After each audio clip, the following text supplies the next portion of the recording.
Welcome to the koha-US Baby Dev Special Interest Group for February 2026.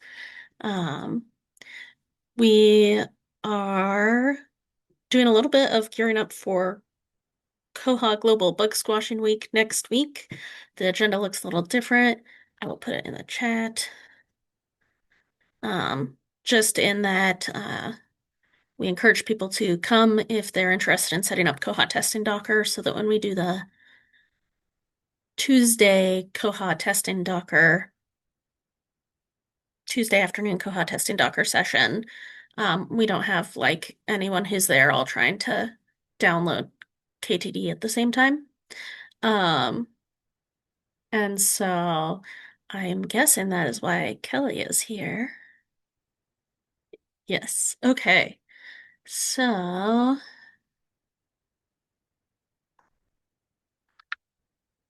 that's not the right link. So Brendan has this great uh, guide that he's made in the chat. And since our last meeting, I updated so there's pages for Linux and Mac um, that kind of mirror this, but then since I know not everyone is on Linux, or I mean on Windows, which is what this was made for, this will uh, be helpful for the different OSs. Um, yes. So let me turn off notifications in Slack because I'm about to get a bunch. Okay. So Kelly, you're on Mac, right? Yes. So if you click the link I put in chat, there should be one that takes you to Mac.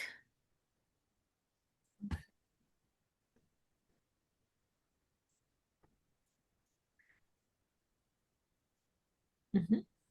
And then if you could open up your terminal. Do you want to share your screen just so people can see what you're doing? Yeah. Let's see. I'll share so we can see it all. Okay. Does everyone see that?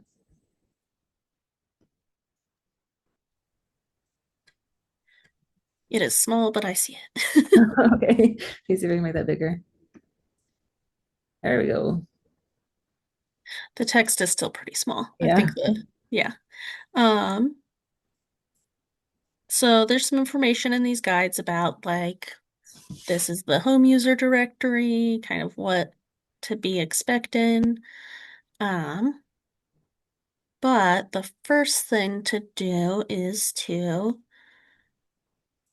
update and upgrade some installed software. So on that page, there's nice little buttons where you can copy all the commands, which is nice. Okay. So if you scroll down, ZSH is the default shell for Mac. There is a way to set up bash, which is what the other instructions use. Um, but this just follows as though you haven't done that. If you have the Linux instructions should work for you. Um, so yeah, if you copy that sudo apt upgrade, that first copy one, yeah, and then paste it in, hit enter. And needs my password, huh? Yeah, that's what the sudo is like, doing it as root access.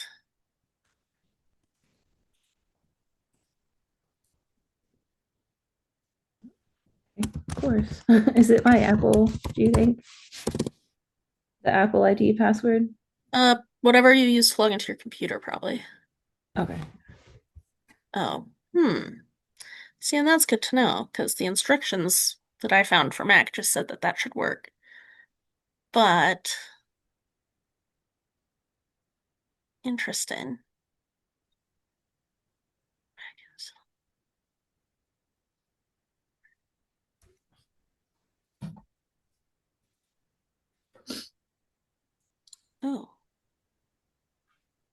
That's nice. So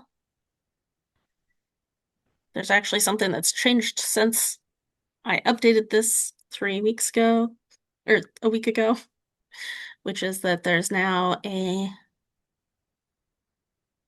So I was looking at the next thing. So,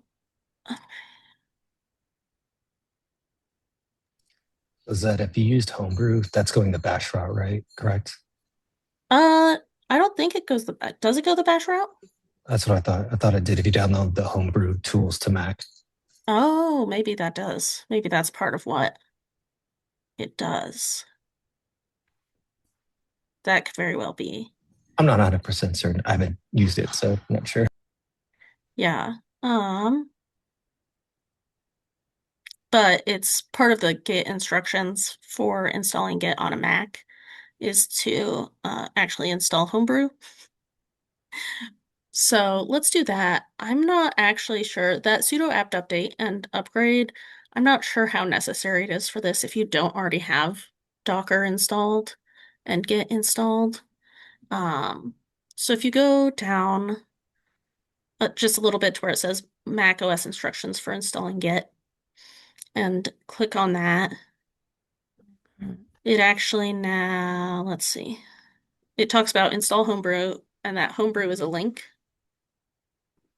which you used to have to do by curling, but now there is a package installer. So if where it says download it from Homebrew's latest GitHub release, Okay. Now what? then if you scroll down just a little bit, there's a homebrew.package. Yeah.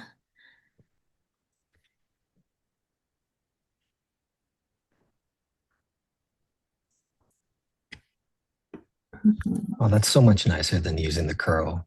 Yeah. And I think that this one that from 3 days ago, 4 days ago, is the first one that has had it. Kelly, what happened when you clicked on that? Because I do not see. Ah, let's install the command line tools before installing this. Oh my gosh, it's so small. Okay. I run in xcode select dash dash install. Okay. Okay, you might be able to leave that open while you do the. What Okay. happens if you click on terminal? Yeah, then you can just see it. We'll just type that in. X Yep. dash select. Oh, space.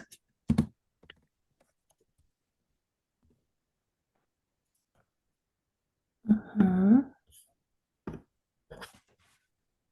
And that's even like an Apple specific thing. It just isn't installed by default.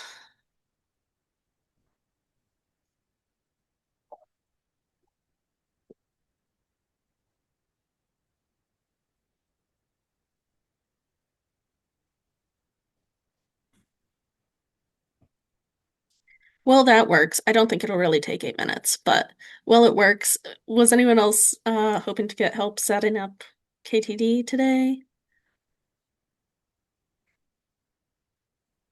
Okay. I was like, because we could do both.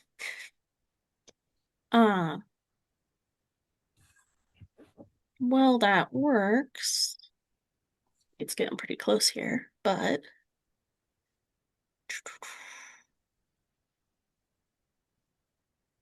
let's see.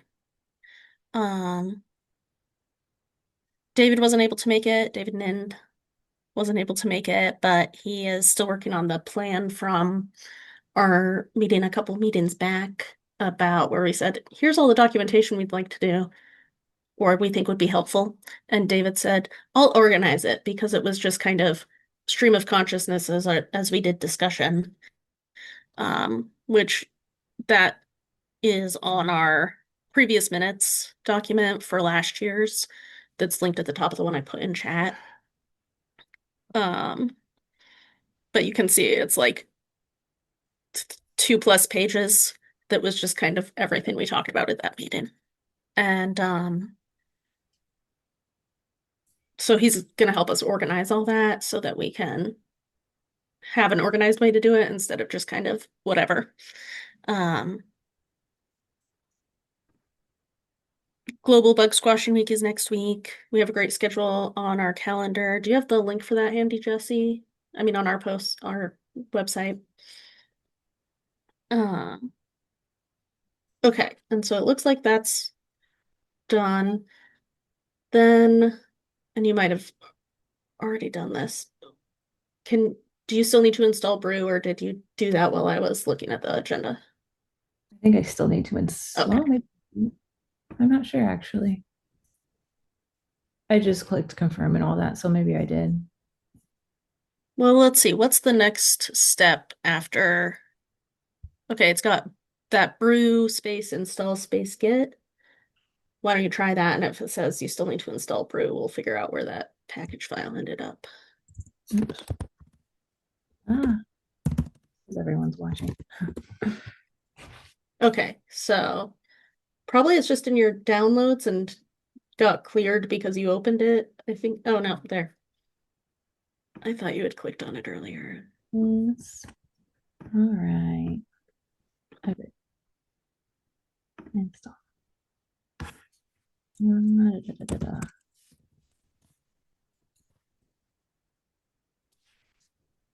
Of course. I see. David, I see your question. I remember there was some type of authentication problem and Tomas was able to help me. I'll ping Tomas. Tomas Oh, is that'd be on great. vacation. I was on Oh, okay. vacation.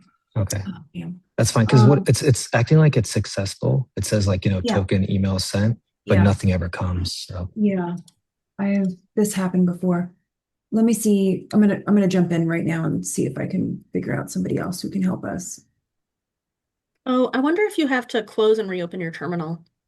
I wonder if it needs, sometimes you have to do like a refresh on the terminal for things to happen. Let's see. Of course, it's And if little. you go up arrow, it should show your history. So then you can just hit enter.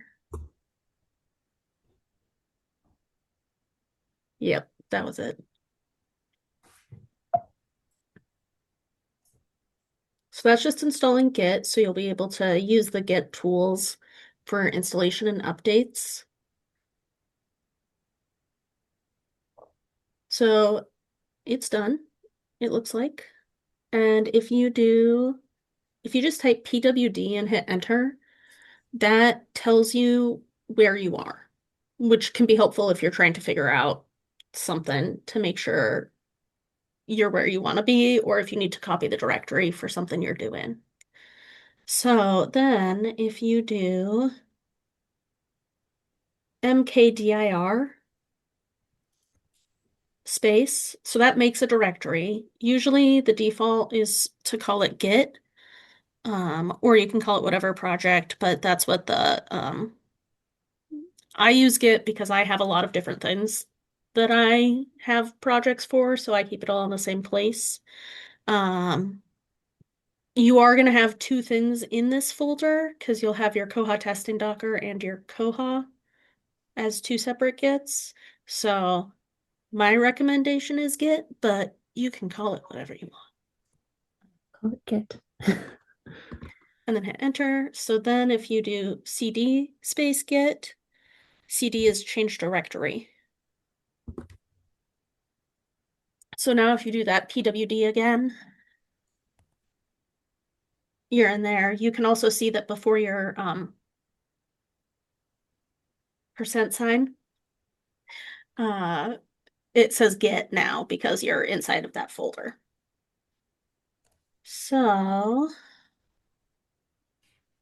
next it's gonna want you to install Docker Desktop, and there is a link, info Docker install guide. And then there's a Mac link. I thought I had updated that to be the Mac link, but do you know if you have a Apple Silicon or an Intel chip? I don't. How can I wonder how you figure that out. Yeah.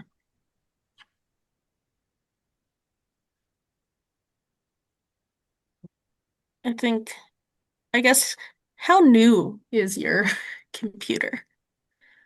I'm Because if it's assuming brand new, Uh, just go to the Apple at the top in the Yeah. left-hand corner of your desktop and press About This Mac. It should say chip right in there.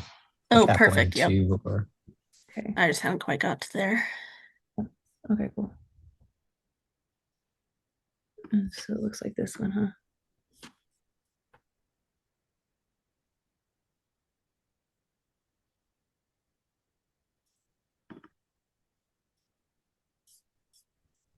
You just drop that in.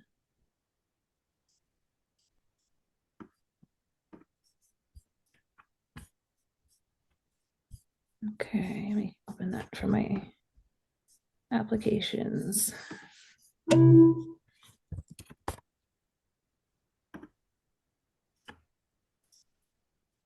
Where did you go?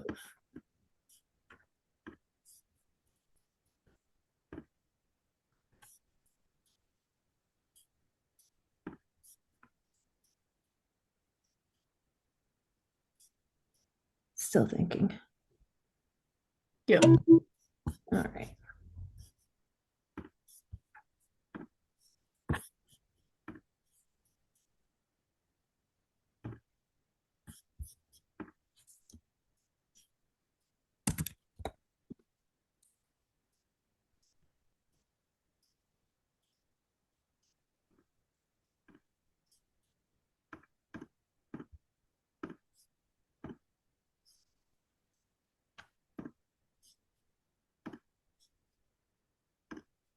It says on here you'll want to close your terminal, probably for the same reason as before, because it might interact with it, and then this way as it goes. And I can't see the Docker window that you were working on as it was doing something. I'm not sure if it's just on a different screen or if it's because sometimes certain windows get hidden by screen shares.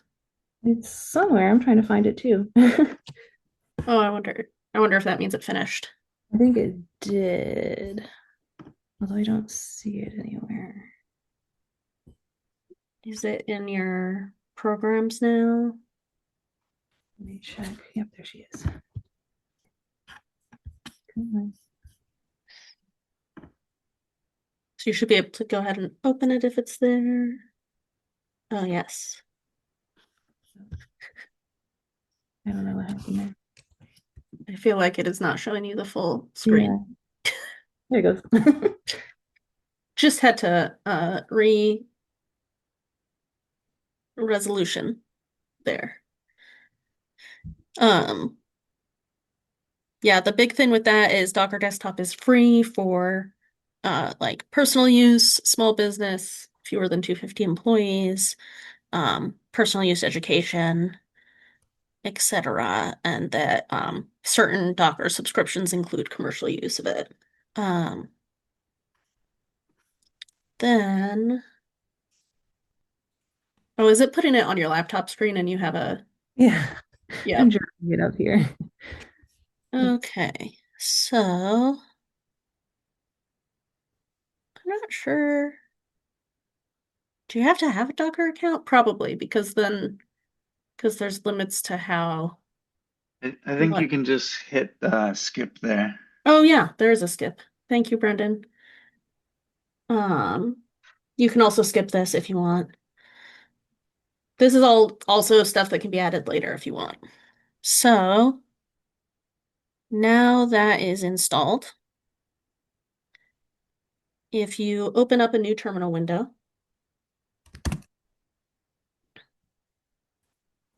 and just type docker space -v. Oh, -v, yeah. Yep, and enter. That tells you the Docker version. So that just tells you that yes, it was installed, and that's what your version is, which also sometimes comes up when you're doing troubleshooting. But so we know it's installed.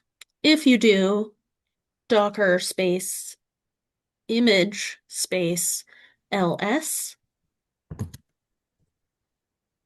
that lists any running Dockers that you have.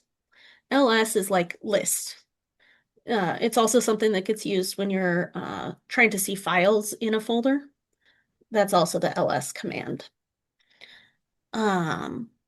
Let's see. So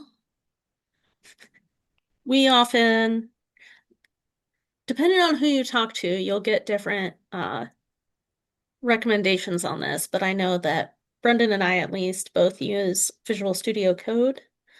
For editing, I know Jesse used Sublime Text, I think, when we were doing it in New Zealand. We have instructions for how to install VS Code. It's though you don't actually need that part right now. But before Tuesday, if you could install it using those instructions, that would be good. So that we can talk about it a little bit during the session. So if you go to getting set up on, it's like the next page on that link I had shared. Which I wonder, oh yeah. So that has instructions. This page has instructions for installing VS Code on there. But on the I did the Technically just for testing and signing off and stuff, you could do it all just in the terminal there without yeah, even using the text editor. yes. And that's a good point. If you're just doing signing off and testing, you probably don't need the VS Code. That is a good point, Brendan. But the VS Code is really nice for being able to look into the Look at the the code code. and stuff like that. Yeah, it's more readable, I think. Yeah, I And also easier to found that, search. yeah, the directories look really nice on the side. Once you load the Yeah, directory, you can see everything. yeah. So that it can be helpful, but it's not like a requirement.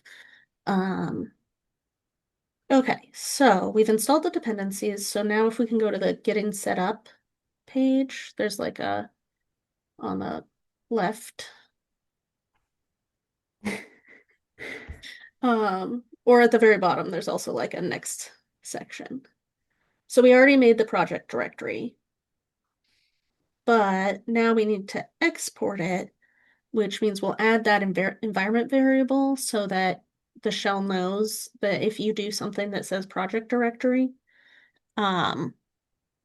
it will know where to go. And this just helps being able to have like some preset stuff in some of the Koha, some of the things that Koha does, looks at some of these environment variables. And then, so if you do $ and then projects directory, it should show you the same thing.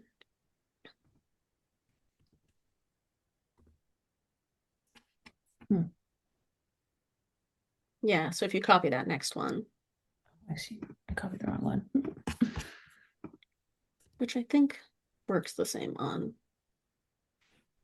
I don't know why your permission was denied there, but it did show you the right place. And that might be because some of that is, oh, yeah, it's because it's saying it is a directory. And we hadn't got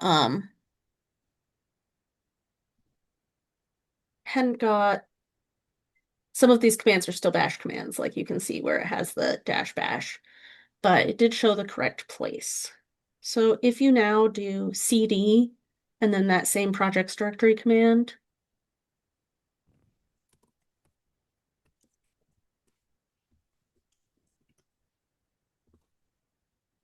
it did change you into there.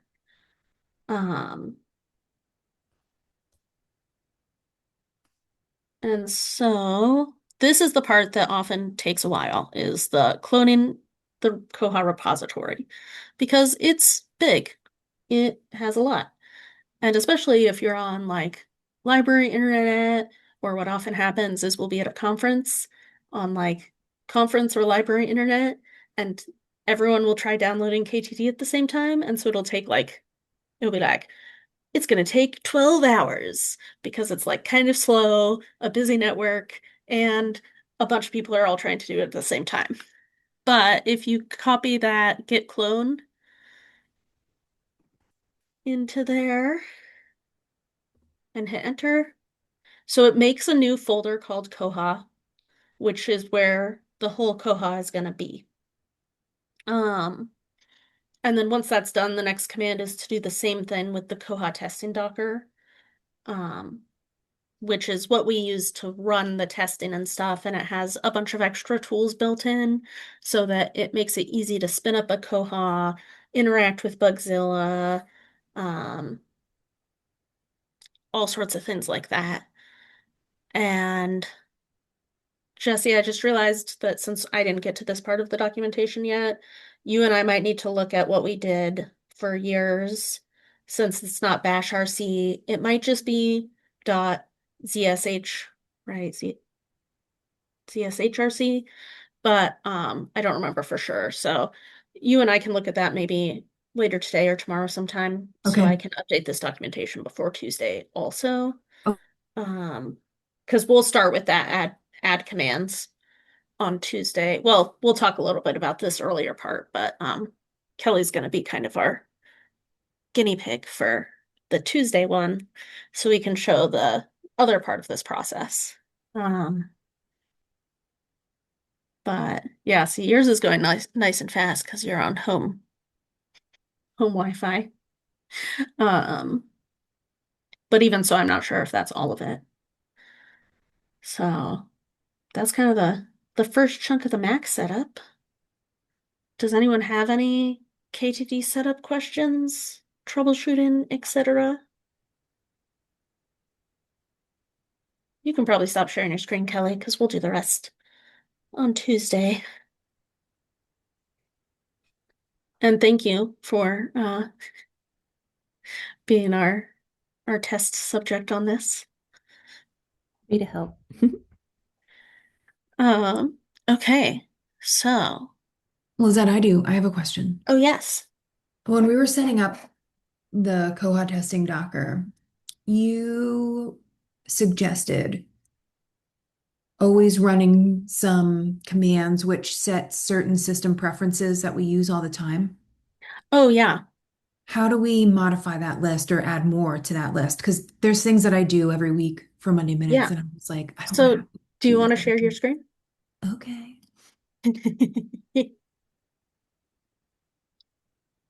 The big thing about this meeting is I love to get people to share their screen instead of just talking about it, because then later we can go back and look at it on the recording. So if someone's like, how do you do this? We can at least somewhere know that we have it. So if you actually open up your Sublime Text, Okay. and we didn't get to this part yet, but Koha testing Docker, one of those nice things that we have built into it is that, oh, if you go ahead and you might have to file open, I think it's probably in your recents because I don't think you use this for Mm-hmm. much. Oh, it's not. Oh yeah, Git Koha. There you go. Yeah. So this is like what we were talking about, that it looks so nice when it loads up. That's the whole Koha thing. But if you scroll down on those folders, the whole Koha thing, the whole structure of Koha, all its folders, not quite that far. We want to find the folder called shared. So it'll be still up in the folders. There we go, There we shared. go. And custom.sql. So that Mm. is a custom SQL file that Koha testing Docker has some stuff in so Mm-hmm. that if this file exists after it's like created the database or reset the database, it will run all of these SQL commands for you. And so Jesse has the same one that I had when we were doing this in November. I just sent it to her. And a lot of this is just things to make stuff easier for testing. So like the system preference table You set the value to, in this case, 3, where the variable or the system preference name is min password length. You can also do wildcards, like if you look at the second to last system preference one, set value where variable like log, that will turn on all the logs, even if new logs are added. Because I got really tired of thinking I had turned on the logs and then having to redo whatever I had done because I hadn't actually turned on the logs and I needed to look at them. And that's for the action logs. And so I have like set up emails for a couple of people. Although actually, Jesse, if you go to, well, I'll send you the link. Okay. But I actually put these all up. Did I update that? Let me double check that I updated. Yes, I updated it. It looks a lot scarier now, but it's very helpful. And I put some notes in. So these are the things that I have, Jesse, if you, anyone who opens that link, but Yep. um, Sorry, let me switch screens. yeah. So there's a few things in there. I have some custom aliases and commands. The inside of Koha testing Docker is bash. But that custom SQL is really what we're talking about right now. You're gonna be like, oh gosh, it's huge. Part of that is messaging preferences. Yeah. Because it turns out turning on messaging preferences via SQL commands takes like multiple things, multiple steps for everyone you're doing. And so I also put some notes in though about like I make a default ILL request, populate the transport cost matrix. Here's holds. So hopefully that's also a little bit more readable. But if you scroll up a little bit, yeah, so there's 2 tables. So this is like turn on messaging preferences for borrower 19. And then for borrower, which borrower is that? Yeah, borrower 5. And then the one down below, it like checks the checkboxes for what they actually want. In the patron screen where you check the checkboxes, you have to like set some of that separately. So this basically sets up Henry, not avocado, but someone said that like the first time I saw it as an example and it's stuck in my brain. And Edna for texts. So Henry for email and Edna for texts, so that there's a couple of defaults in there for any notice testing. I had a question about the Yeah. shared SQL. Mhm. I manually put it in my KD T or KTD, sorry, I always mix it up. How would I pull that Git from, if I have the GitHub, just pull it directly to update that every time you update it? Is there a way to do that? It wouldn't be every time you update it, but you could do Oh, like a okay. git pull from inside the folder. So like Okay. my shared folder is a Git repository for this. So then like if you did the same thing, down basically went into shared and copied it down, I think would work. It might try and make it another folder in there. I'd have to remember because Yeah, I think you could clone yeah, this into the name the GitHub repository shared, and then have the custom.sql file in there, and then you could, if it's like connected to Lisette's, then you could pull that down occasionally, like you do with the yeah, koha code. Oh, that's awesome. Okay. yeah. That's part of why I put it up there. And also because I lost all of this once when I moved computers and had to recreate it. And I was like, well, that sucked. So I started backing it up. And um so if you wanted to manually load it into KTD instead of using the shared folder, um pretty much what you could do is any of those commands are a SQL command. That was a question from um, Joel in the chat. How do we manually load this into KTD? If you don't want to put it in the shared folder for whatever reason, you could do, you can stop sharing your screen if you want, Jesse. Okay. Any of these commands would work as like a KTD. Well, let me get in.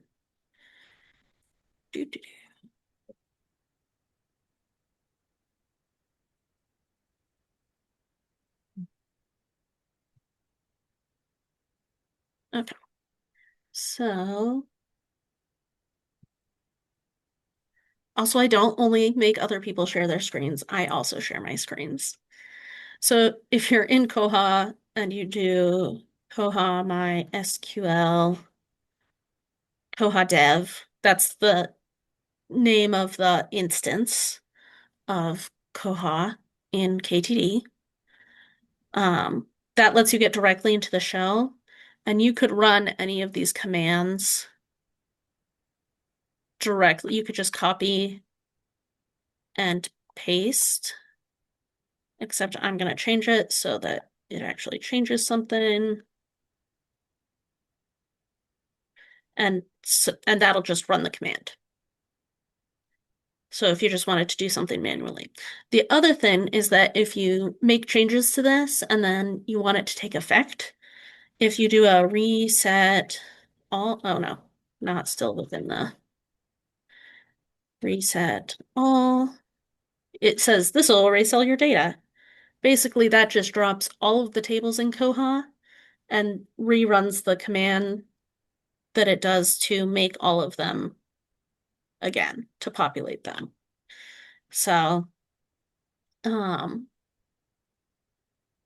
that's also if you're like making changes, something that you can do. And you can also comment out things. So if you decide those little dashes are comments in SQL. So if you were like, well, I don't need the transport cost stuff, you could always either just delete it, or if you were like, but I want it there in case I need it, you could transfer or comment it out. I know some people also, I think, Brendan, do you have multiple shared SQLs in a repo on different branches? Yeah, that's what I tried to I made the shared folder a Git repository so then I can switch branches and have basically different SQL files on different branches. So then I Yeah. could uh, test something out and then go back to a totally different one. Mm-hmm. And then the other thing that might come up with that is you may need to ignore it from your Oh, yes. Git. So git I can paste ignore. a code. The way that I did it was I'll paste into the chat that if you run this command, then you can add a line into your Git config um, at the after or you And can if you add just this line. copy, if you clone this, I do have a git ignore, which also, oh, I think shared might just be in git ignore, actually. I Oh, wonder. maybe my Git ignore is out of date. Yeah, Probably. and then I have this git ignore because I have um my shared, you can't see it, but it has my SSH key so that I can do stuff when I'm in KTD, but I don't want that updated, so I set it to ignore. I have also some custom aliases, but I have to source these every time. I'm actually working on a update to Koha testing Docker that would do the same thing for custom aliases and commands that it does for shared, where like when it's spinning up, if it has these to just source them, um, so that I don't have to do it every time that I open a new window. And that's mostly just things, a lot of them were things I was doing before, or just like different grep things. But I also have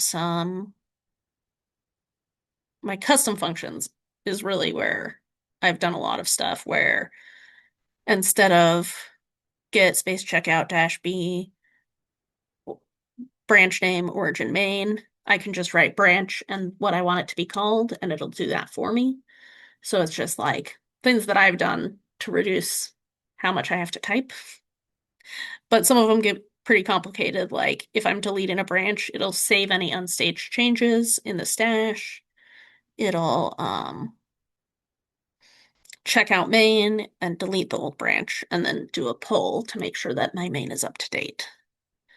And so that's what all this is. I tried to put good notes in here too, so if anyone's looking at this or the aliases, it makes sense.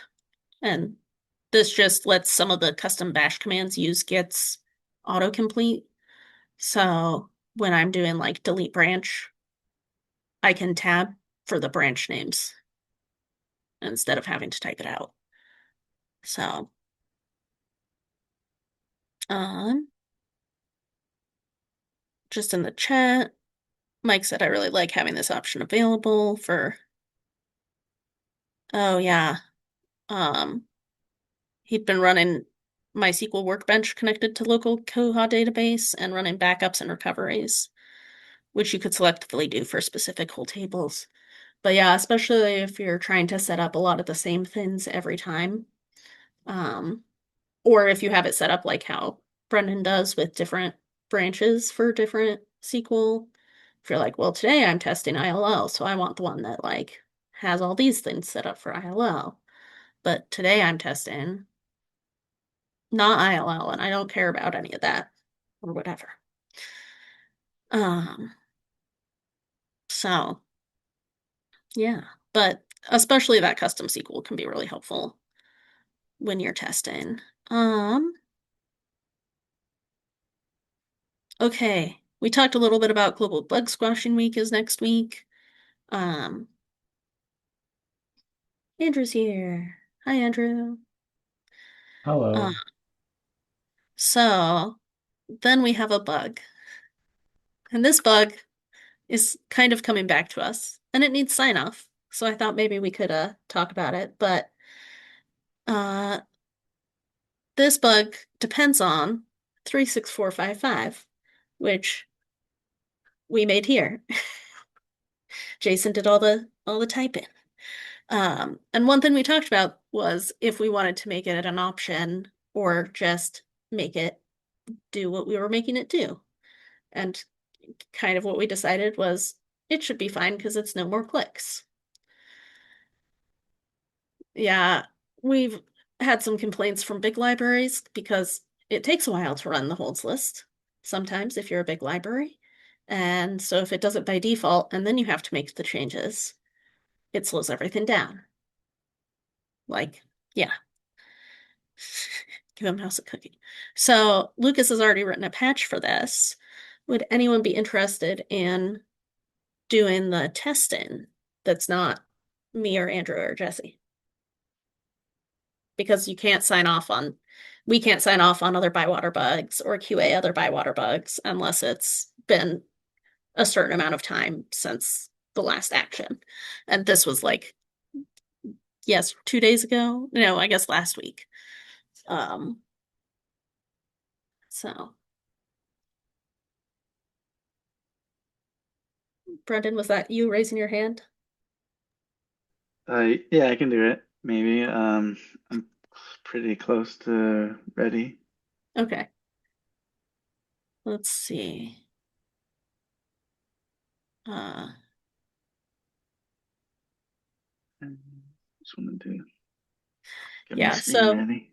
we did talk about it and make it turns out the decision that people weren't super happy about, which I totally get. Like sometimes the things that we talked about, it made sense, and we weren't really thinking about the like huge libraries in that instance. that it might be kind of slow to run. So, So I did test this and I failed QA on it because I was looking at the diffs and got confused about something in the diffs that looked like a typo. oh, But which one was that? in the syspress.SQL. Oh, I wonder is Was that it? he did put another He did put patch. another patch on, so I don't know if that fixed it, but yeah, that's why I failed QA on it earlier. But maybe we won't see that today as Brendan tests. Yeah, I think I'll show you one. I'm ready now. I'm ready, I think. Okay. Share my screen. How do I do that? I don't see it. Oh, there it is. Okay.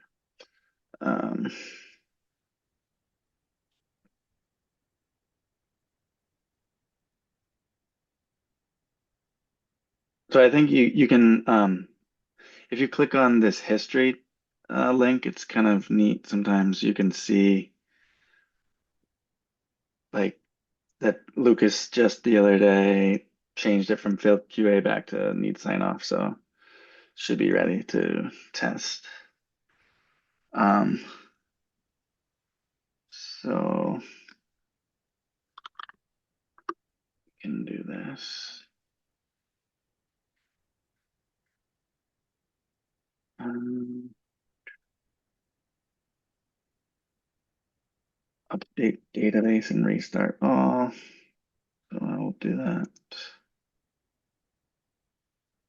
Apply the patch. Oh, I'm only sharing my browser though. I should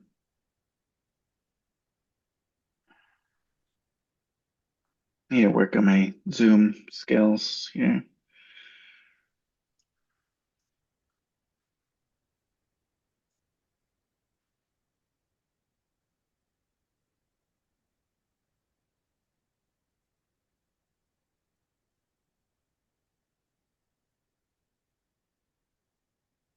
Okay, I'm gonna share again.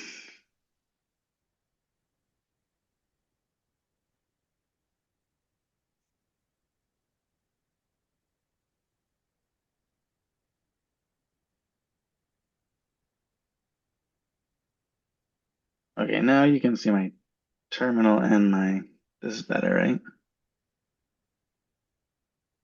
Yes. Okay, so I'm gonna do git easy apply the patch for 178. Oh, I have to do ppd shell first. Forget about that. It needs two dashes, yeah. Okay, git easy apply 41788.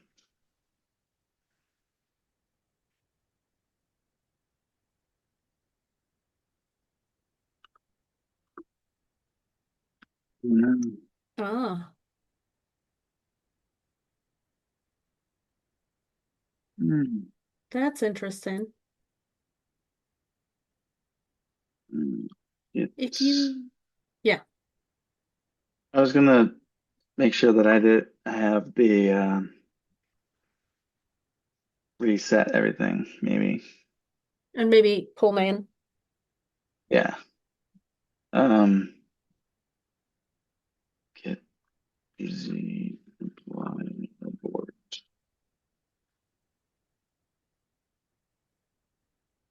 Mm, okay. So,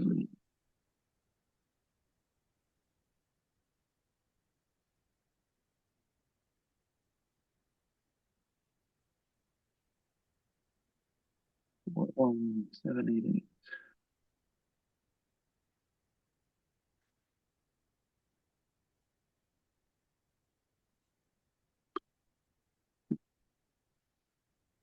So I guess it doesn't apply, or I'm Yeah, with that SHA-1 information, I feel like that often happens when there's like a It's when there's a commit that references a commit a that you don't have or something. yeah.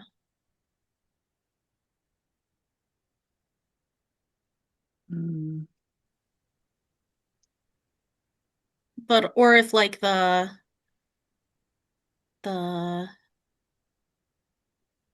Where's it referenced the file correctly? doesn't exist because it's from like a newer.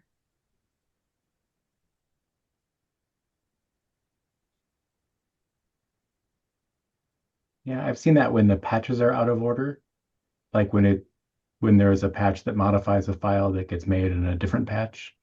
That doesn't seem like it should apply here. No, because it feels like that one should be that Does one's it last, and it should be last.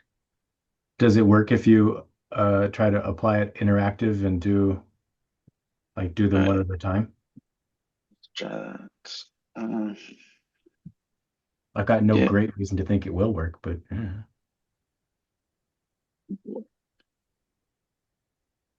So I can apply it Mm-hmm.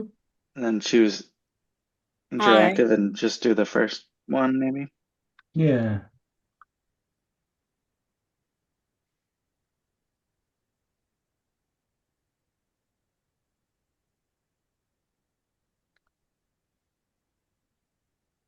Yeah. So that one already applied because it didn't stop there. Mm. So then I can do that again.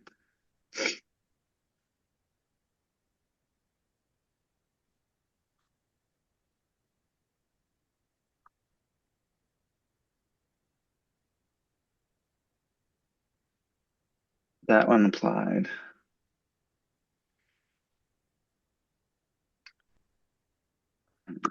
So it's just the last one for some reason.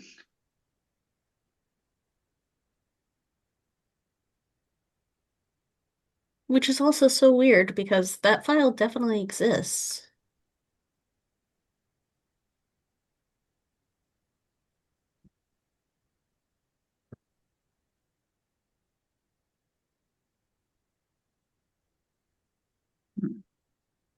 No, it still doesn't like it.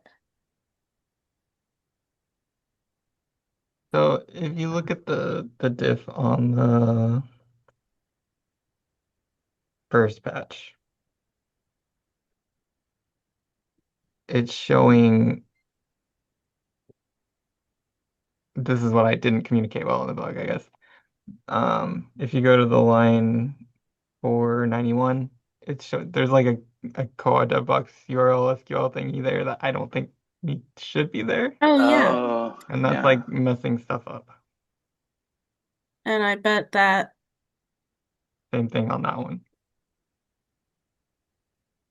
And then that's the first batch. did the third patch fix that.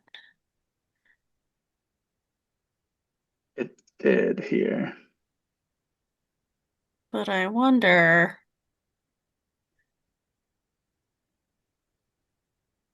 But if it's something's off though.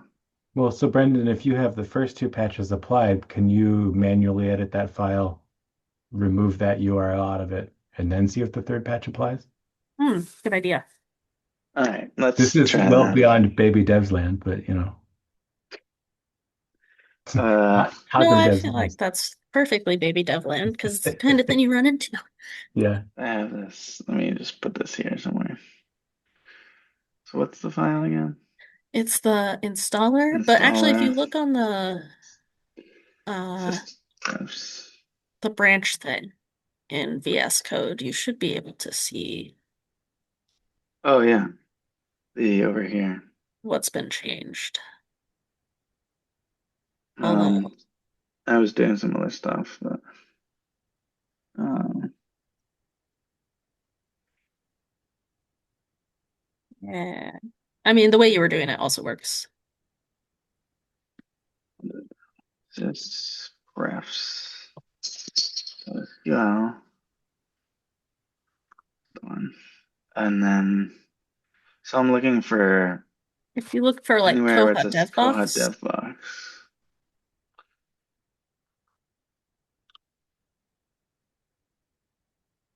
No. Interesting. So that one, that's 492. That's this one.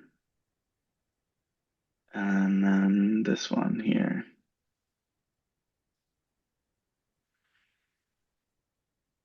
So that's 582.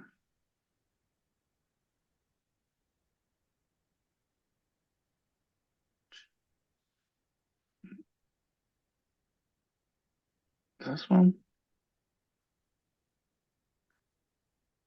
So that It's is a it different spot. is scroll back up a little. Is it bad that there's two to the other chunk up to like 491? There's two OPAC allow user to change branch lines there, and they're conflicting with each other. Oh, yeah.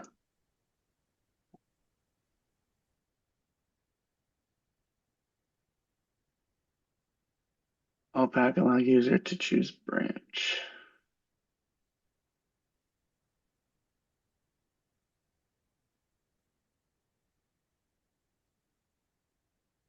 That does not seem correct to have two of those. agreed, and I wonder if that's part of the problem. Although that kind of feels like I should just give a merge error rather than like the sort of merge error where it says like specifically I'm mad about this text rather than that mysterious SHA-1 thing. 190. In the first patch, it Oh, didn't that's have two. choose and change is different. Okay. Sorry. Oh, Reading's that's too hard. many keys. Reading Yeah. is hard. They're different. Uh, so that's okay. So I guess now this one, 582 though, is weird because it's not in, doesn't seem to be in this one. Or this one.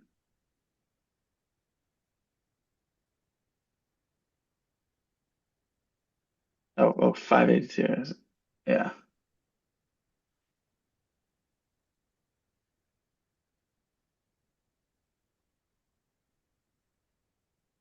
I think that's just a bad, somehow it got pasted in here wrong. That's my guess. Um, because it should say comments when you delete it. So now I'm changing it so I would not be signing off anymore at this point, I guess.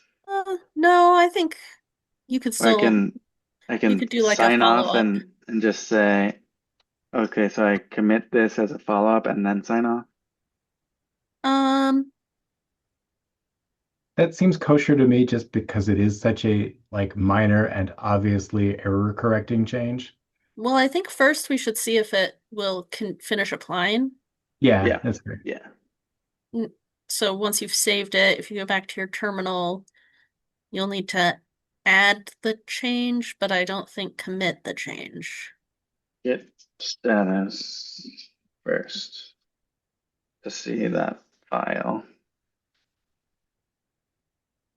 Okay, so then git add this file.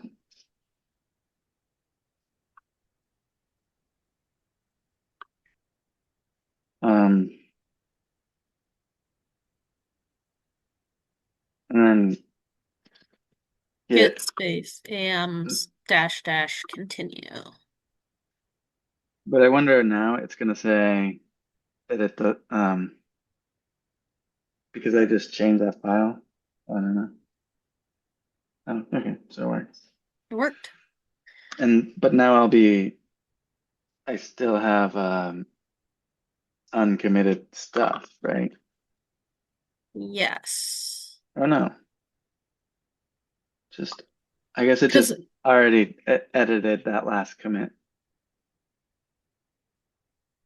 I wonder if you do git log,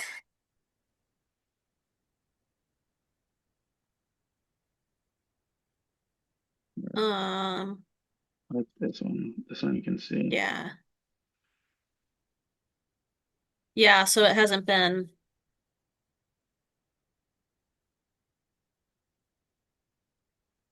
that change isn't pushed anywhere yet. It's not committed. Okay. Although then you'd think it would have been showing in the staged when you get status. That's weird. But I wonder if it's because it changed it Because to I think we be did it during maybe because we did it during the what's it during, called? that might have been part of the git During the AM. rebase, yeah. Yeah. So we sort of rebased it and fixed it at the same time. Yeah. Well, if you want to keep testing, that's Okay. cool. I think But it's 11 here, end of the meeting. I'm gonna go ahead and stop the recording. yeah.